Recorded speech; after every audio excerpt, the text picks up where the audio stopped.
remote corner of our Earth stands the little kingdom of Siam, one of the last of the world's absolute monarchies, where 10 million people live their lives in partial seclusion from the outside world. En route to Bangkok, the chief city of this ancient country, we pass a Chinese junk, which reminds us that most of the early settlers in Siam came from Mongolia, a province in China. After sailing up the Gulf of Siam, we arrive at a little peninsular port where a train is waiting to take us to Bangkok, about 35 miles inland. Before departing, we obtain our first gami as permitted, but when it occurs, the first wife is always acknowledged the head of the household. Incidentally, Siamese mothers never kiss their children, nor do husbands kiss their wives. Instead, they rub faces together. This little banquet is interrupted by the warning whistle from our train. And now we are en route to Bangkok. Except for a few railway lines, all travel in Siam is by water. The level of the land is so low and the soil is so soft. Experiences of the courageous engineers who conquered this tropical jungle with the first railway in Siam.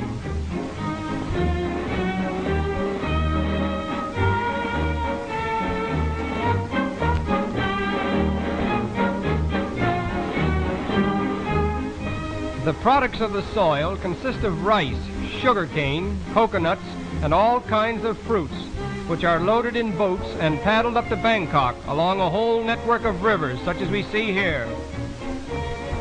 We arrive at Bangkok, the capital and chief city of Siam, covering more land area than any other city in the world except London. We are immediately educating and modernizing the rising generation of Siam. We are told that this king has 236 brothers and sisters. His father had. Siamese are an artistic people. Their architecture, dancing, and music are highly developed in strict accordance with the traditions of Indo-Chinese art. Siamese architecture is chiefly exercised in connection with religious buildings devoted to Buddhism. Buddhism, the Orient's most powerful religion, was brought to Siam from India as early as the 2nd century A.D. It is the national faith of Siam. Buddhism is not based upon divinity. When the people go into a temple and kneel before Buddha, they reverence him, but never do they forget that he was once a man, and that in time they may become even as he is. The women of Siam appear to be the most constant followers of this religion. They spend much of their time in and around the temples with their children, instilling them with the Buddhist faith. This is the temple of the Emerald Buddha, so called because of an emerald image of the great Buddha, which is lodged beneath one of its pointed domes.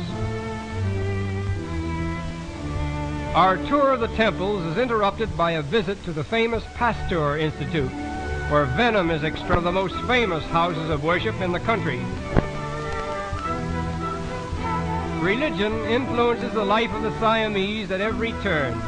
He is always under the direct tutelage of the yellow-robed priest. In fact, every Siamese, including the king himself, must spend a period of his life in some one of the 10,000 monasteries of the land. In Bangkok alone, there are at least 500 temples dedicated to Buddhism. As we think of the strength of this faith called Buddhism, with its millions of followers, and compare it to our own, we cannot help but feel a certain embarrassment in presuming to think that our particular religion is the only one in the world of any importance. And it is with this thought that we leave Siam and continue our voyage to Korea, where this same Buddhism is supported by another 17 million souls.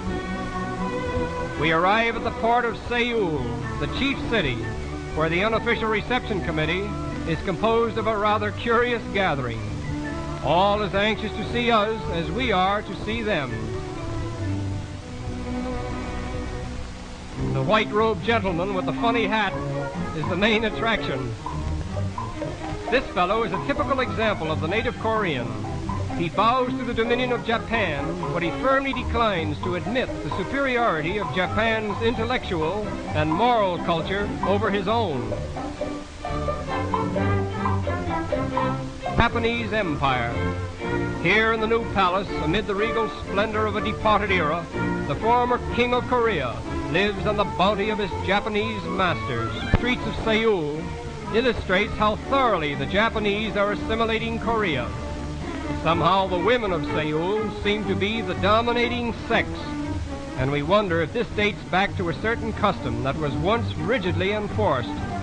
Every evening at exactly 9 o'clock, a curfew bell was rung as a warning for all men to hurry home and remain indoors so that the women could enjoy the freedom of the streets. This law, however, has been abandoned, perhaps at the request of the ladies themselves.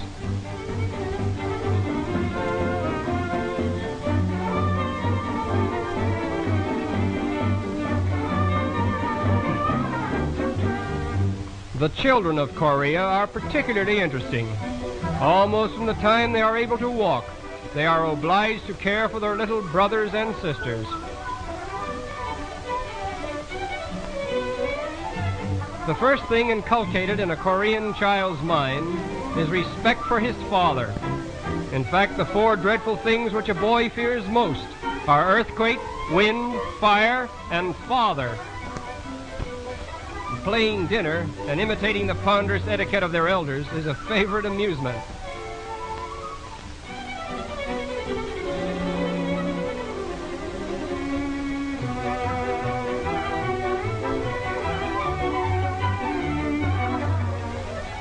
This little tot was most reluctant about permitting us to photograph the baby on her back.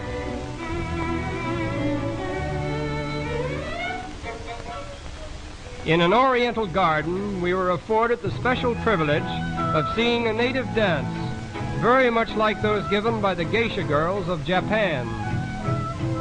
This is called the drum dance.